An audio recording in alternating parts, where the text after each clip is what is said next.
नमस्कार, मैं हूँ संदीप राव जी, वर्कर्स यूनिटी के इस खास में आप सभी का स्वागत है। हमारे साथ इस समय महाराष्ट्र के trade union activist Chandan Kumar ji जुड़े हैं।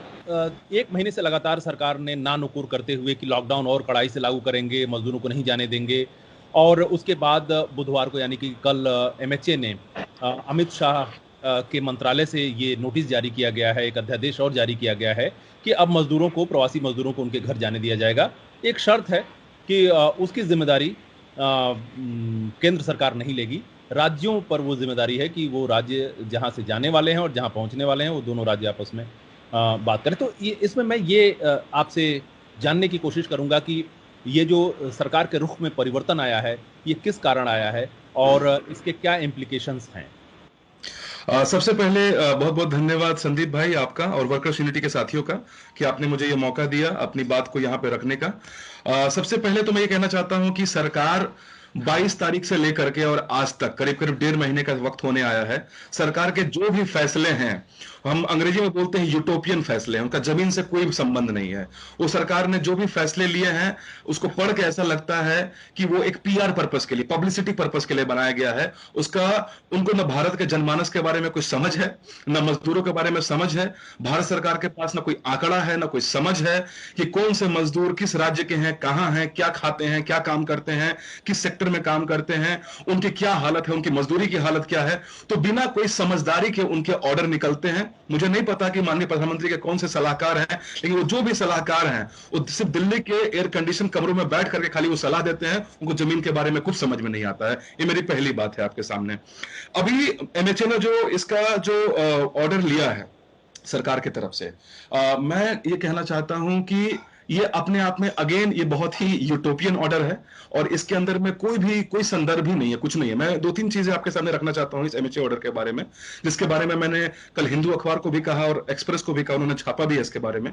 और मैंने कहा कि जब कोई भी विपदा आती है, कोई भी आपदा आती है, तो हम जो हमारे जो देश के, हमारे राष्ट्र के जो मेन बॉडी है, उनका हम सहयोग लेते हैं। जैसे एनडीआरएफ, नेशनल डिजास्टर रिलीफ जो बॉडी है, या फिर आर्मी है, जो हमारे सेना के जवान है, जब भी विपदा होती है तो हम उनका सहयोग लेते हैं।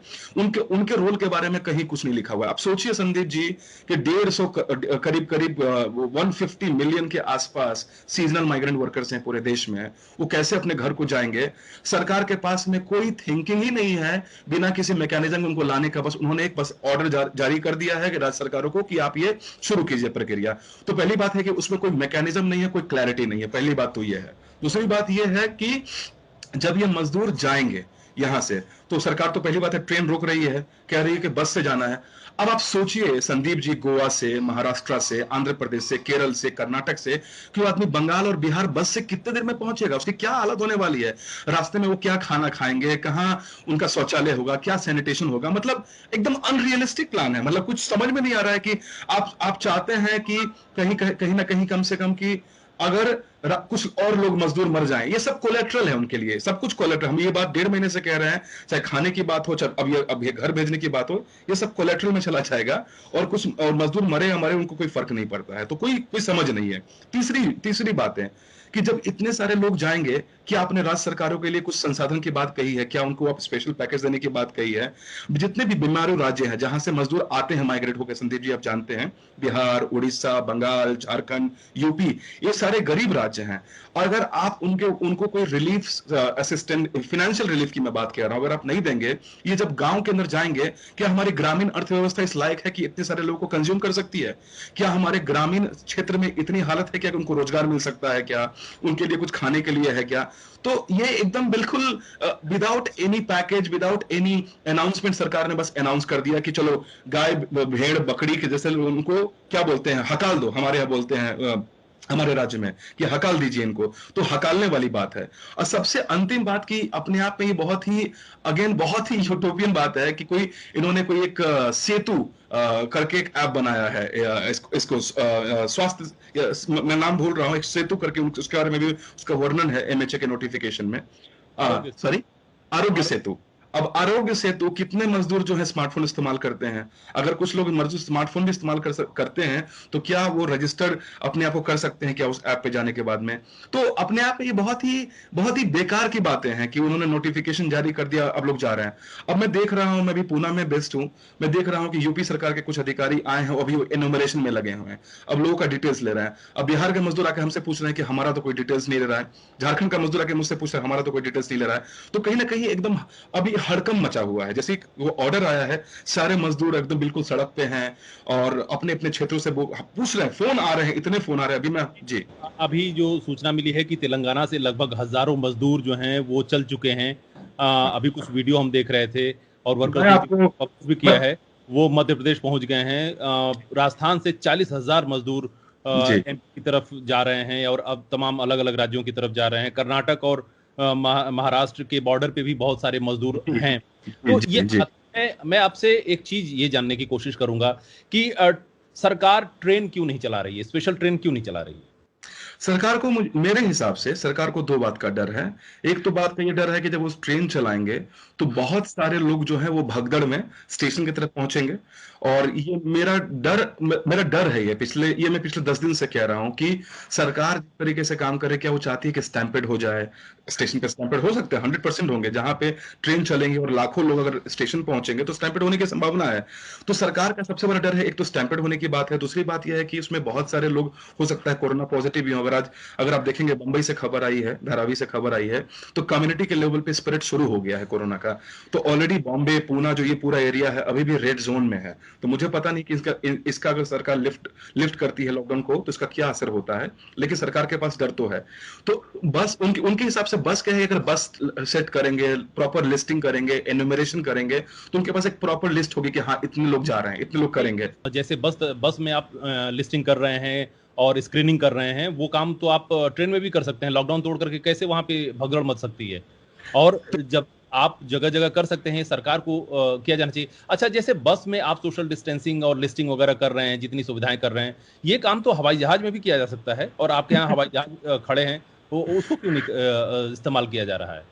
संदीप भाई, मैं आपकी भावना का सम्मान करता हूं, लेकिन सबसे महत्वपूर्ण बात यह है कि जो सरकार पिछले 1.5 महीने से कुछ राज्यों को छोड़ दें, केरल को छोड़ दें, तेलंगाना को छोड़ दें, दिल्ली को छोड़ दें, करीब करीब 90% जो भाग है जहां मजदूरों की हालत खराब है, जो हम लोग जानते हैं, बात कर रहे हैं, सरकार उनको 2 वक्त का रोटी तो खिलाने से रही, उनको 2 वक्त की रोटी नहीं खिला रही है। और ये बात हमने हमेशा कहा है कि सरकार का जो ये न्यू लिबरल फ्रेमवर्क है उनको अलाउ ही नहीं कर रहा है कि भोजन को हम एक राइट्स के रूप में दे दें मजदूरों को, वो दे ही नहीं पा रहे हैं।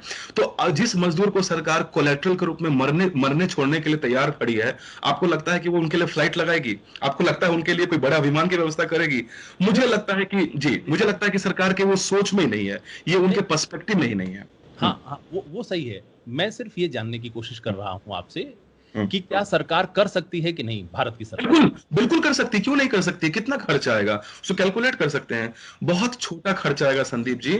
हमारे पास भारतीय वायुसेना के बड़े बड़े ट्रांसपोर्ट प्लेन है, स्पाइस जेट जैसे जितने भी बड़े बड़े सिविल एविएशन के जो इंस्टीट्यूशंस हैं, स्पाइस जेट उन्होंने ऑलरेडी ऑफर किया है। मुझे लगता है कि सरकार अगर एक फुल प्रूफ प्लान, एक्चुअली सरकार जो है ट्रेड यूनियंस के साथ में, मजदूरों के साथ बात ही नहीं कर रही है ना। प्रॉब्लम यह है कि वो सारे डिसीजन ऊपर से लिए जा रहे हैं, वो हमसे कंसल्ट करेंगे, बात करेंगे, हमसे डिटेल्स लेंगे तो हम उनको देंगे, लेकिन सरकार के सारे फैसले टॉप डाउन है। उनको रियलिस्टिक की, उनको जो प्रैक्टिकल और रियलिस्टिक जो चीजें जमीन पे उनकी समझ ही नहीं है। जो सरकार है वो 1 महीने में न खाना दे पाई, न क्वारंटाइन के जो बड़े बड़े इंतजाम किए जाने चाहिए थे वो नहीं हो पाए, ट्रांजिट कैंप नहीं बने। अगर मजदूर रास्ते में जा रहा है, कहीं बीच में फंस गया, तो उसके लिए ट्रांजिट कैंप होना चाहिए, क्वारंटाइन व्यवस्था की जानी चाहिए, खाने पीने की व्यवस्था की जानी चाहिए, ये सब नहीं सरकार कर पाई। और सरकार अब जो है, केंद्र ने राज्यों के मत्थे छोड़ दिया है कि वो लाना चाहें तो ला दें, हमें कोई ऐतराज नहीं है। अभी तक जो देखा जा रहा है कि केंद्र सरकार जिस तरीके से एक एक कदम उठा रही है, उसके पास पीएम केयर्स फंड में इतना सारा पैसा आया है और तमाम तरीके से वो डीए को उसने कटौती कर दी है। और ये सारा पैसा जा कहाँ रहा है और सरकार क्यों नहीं कर रही है? सबसे दो इसमें मुख्य बातें हैं। आपने बहुत अच्छा सवाल पूछा है। एक तो बात यह है कि जब सरकार ने पौने दो करोड़ का पीएम गरीब कल्याण योजना जब अनाउंस किया, उसके बारे में कोई क्लैरिटी नहीं है कि किस किस राज्य को कितना बटा, कितना खर्च हुआ, या फिर किस किस भाग में कहाँ गया, आपने खाने के लिए कितना खर्च किया, ट्रांसपोर्ट में कितना खर्च किया, मजदूरी में कितना खर्च किया, कोई भी क्लैरिटी नहीं है, कुछ भी क्लैरिटी नहीं है। पहली बात तो ये। दूसरी बात, अगर आप देखिए कि पीएम केयर्स के माध्यम से जो पैसा रेज किया गया, उस पर एक बहुत बड़ा सवाल है कि वो पीएम केयर का जो पैसा आया है, वो पैसा सरकार का है कि वो सिविल सोसाइटी का है, किसका? बिकॉज उसका कोई भी लीगल कोई उसका कोई भी ऑथेंटिकेशन है नहीं संदीप भाई। इस पे बहुत बहुत सारे सवाल उठे हैं। तो वो पैसा सरकार ने कितना कितना पैसा रेज किया, कितना पैसा कहां चैनलाइज किया, उसके बारे में कोई खबर नहीं है। कल की खबर है, एशियन डेवलपमेंट बैंक ने $1.5 बिलियन का सरकार को लोन दिया है पेंडेमिक से लड़ने के लिए। $1.5 बिलियन का लोन दिया है। हाँ, अभी वर्ल्ड बैंक से इन्होंने $1 अरब का लिया था, वो अलग है ये। अच्छा, वर्ल्ड बैंक अलग है, और ये एशियन डेवलपमेंट बैंक का, कल आप देखिएगा, कल की खबर आई है, एशियन डेवलपमेंट बैंक ने ऑफिशियली प्रेस रिलीज किया है $1.5 बिलियन का। तो 1.5 बिलियन वहां है, वर्ल्ड बैंक का 1 बिलियन है, पीएम मोदी केयर फंड में है।